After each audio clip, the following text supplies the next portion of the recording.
But now for what we didn't expect. Because the next triple threat match was Cody Rhodes versus Finn Balor versus The Miz. And can you explain why The Miz is in a six-man competition here for a shot at the world title when he has been beaten by every man, woman, and child, animal, vegetable, mineral, scrub woman, Jiffy Lube attendee? Has he won a match that we've seen in months? Everybody beats him up and quickly, right?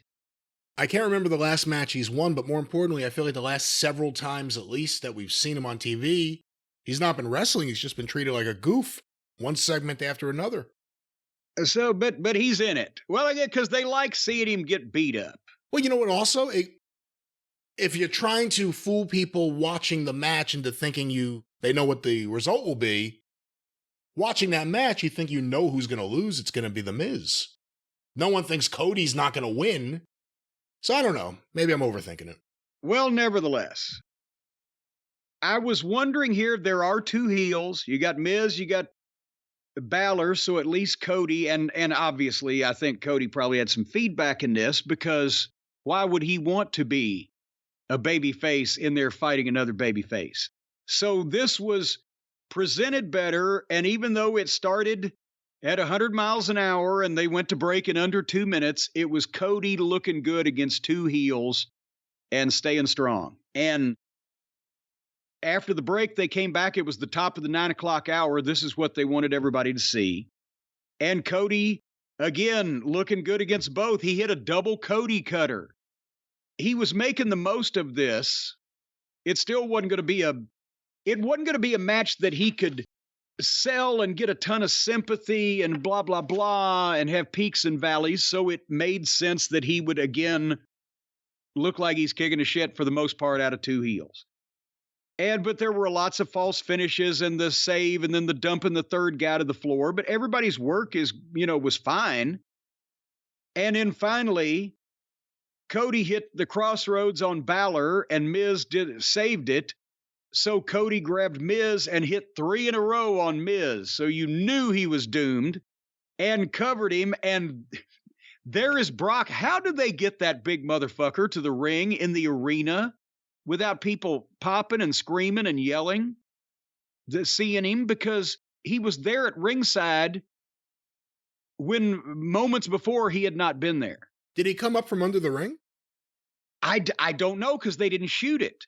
I'm thinking maybe they run him out the side and bring him in the audio area there, right to but still you would think that people would see something happening, but you didn't hear a peep until suddenly, as Cody covers Miz, Brock is on the floor and pulls him out by the leg and hits an F5 on him on the floor.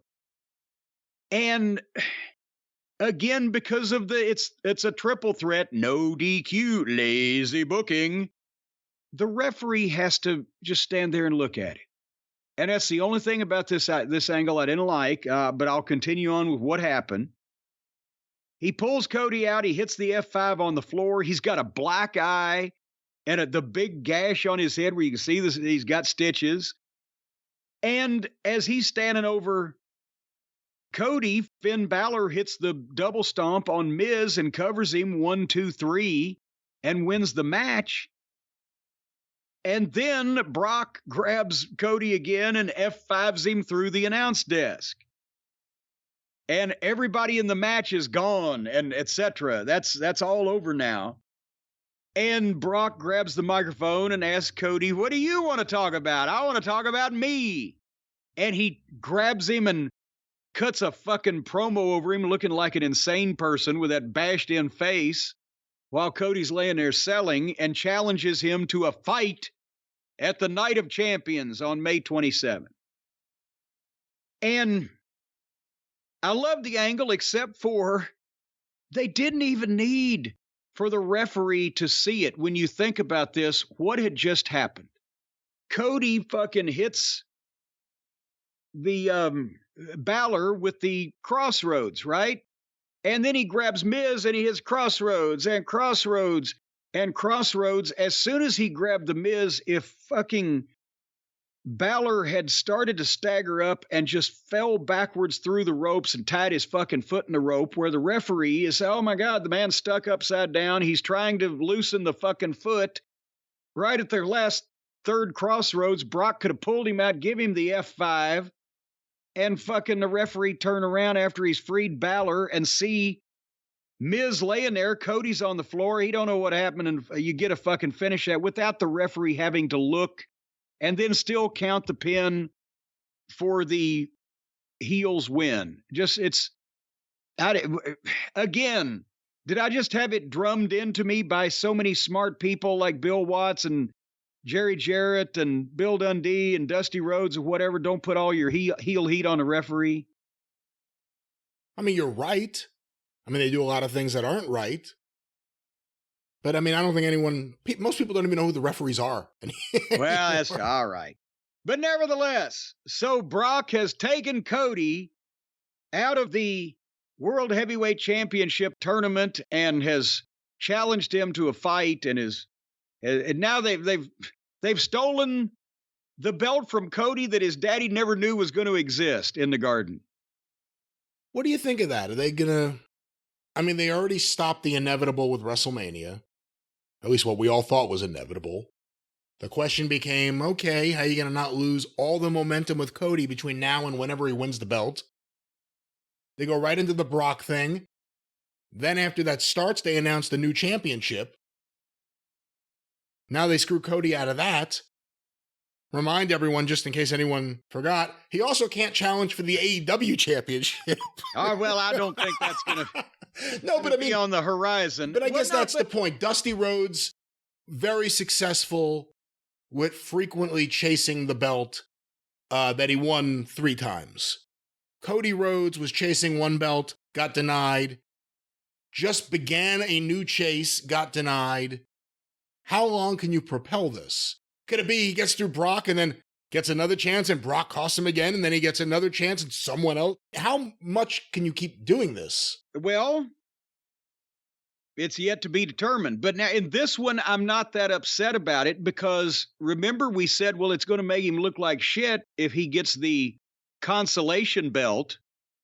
And I think Cody's smart enough to know that too, which is probably why that he may have said, I don't want it. If they were ever going to give it to him, if I was ever in the plan, he probably said, I don't want it. But I'm pretty sure they already had this general roadmap laid out. He's beaten Brock Lesnar, but he beat him. Remember, we said wasn't like it was an overwhelming, dominant victory. He rolled him up when he was in the fucking soup. So, yes, he got by Brock. He had to beat Brock, but it's not really settled. Now, Brock has cost him this shot at this title, but here's the thing. In this next match, one of two things will happen. Either Cody will get a more dominant victory, or Brock will fuck him some kind of way. And I'm hopefully not going out on a ledge to predict that if Brock fucks him, they're going to have a third match sometime that they've already agreed to, provided nobody gets hit by a truck between now and the time it happens. If Cody wins the next one more dominantly, then that means that he's not going to wrestle Brock again, but he has to have that victory to maintain his momentum. They can't go 1-1.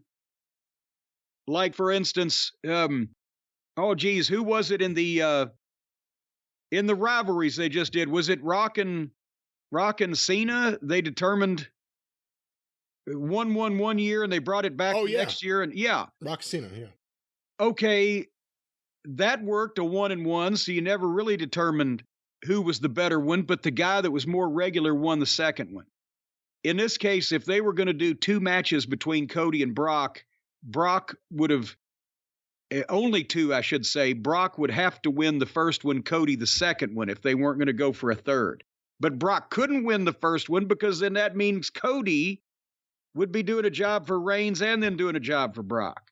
So they couldn't really do that the exact same way. So I predict Either Cody beats him 2 in a row, or if they're going to have a third match on down the line, then Brock will fuck him some kind of way, and then he'll have to come back and get that dominant victory.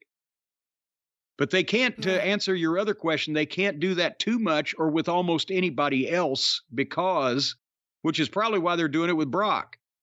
You can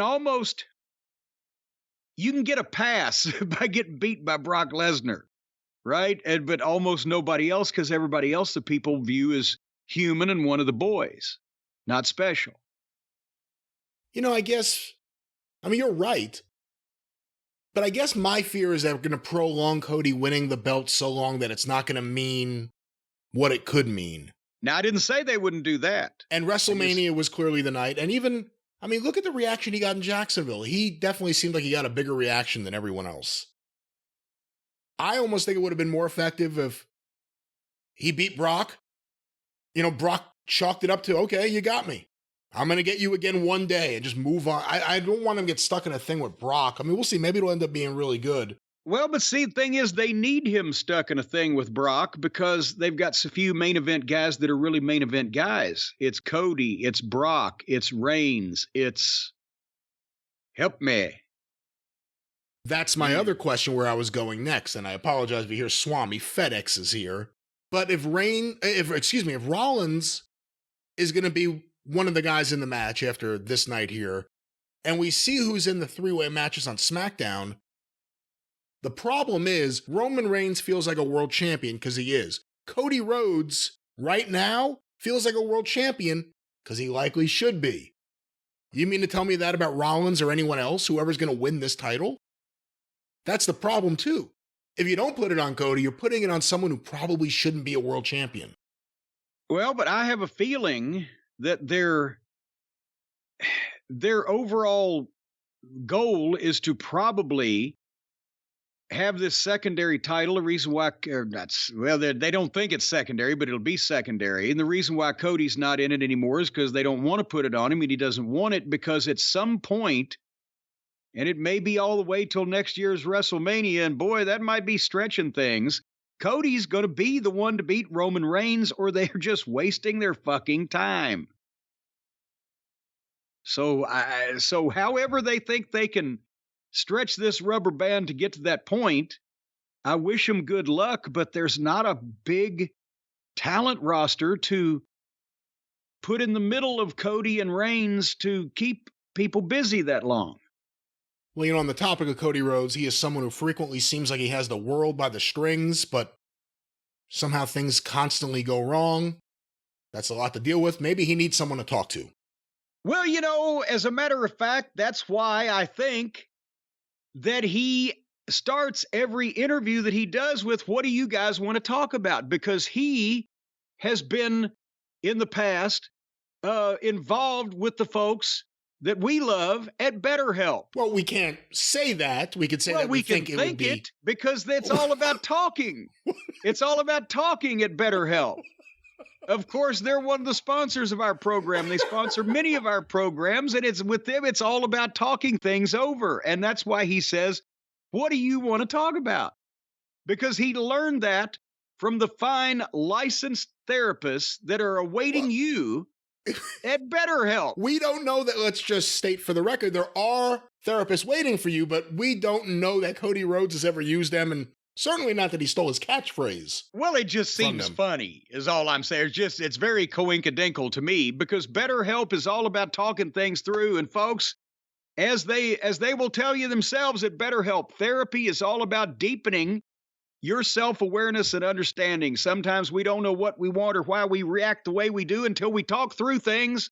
And that's why that BetterHelp will connect you with a licensed therapist who can take you on that, as they say, journey of self-discovery, which sounds more attractive than a journey to the center of the earth. And again, folks, if you're thinking of starting therapy, give BetterHelp a try. That's BetterHelp, H-E-L-P, by the way. It's entirely online. It's designed to be convenient, flexible. They can work around your schedule, day, night, early morning. Who wants to talk early in the morning to anybody? I don't know. But nevertheless, if it's up to you, they'll do anything. All you got to do is go to BetterHelp, HELP.com, and fill out a brief questionnaire. You're going to get matched up with a licensed therapist, and you can switch anytime. Therapist, that is, for no additional charge until you find the one that's right for you, and talk some things over and get someone else's viewpoint on the things that may be bothering you or keeping you from achieving your full potential. And if you go to betterhelp.com/JCE right now, as in today, put the show on pause, come back to it later, and go to betterhelp.com/JCE, you're going to get 10% off your first month's services. Again, betterhelp.com/JCE, 10% off your first month's services. And not in a joking manner, we tend to be frivolous at times, but we have gotten numerous emails from many of the Cult of Cornette listeners that say they gave it a try and it helped them in their situation. Maybe it'll help in yours. BetterHelp. I don't think it'll help in yours. Hey,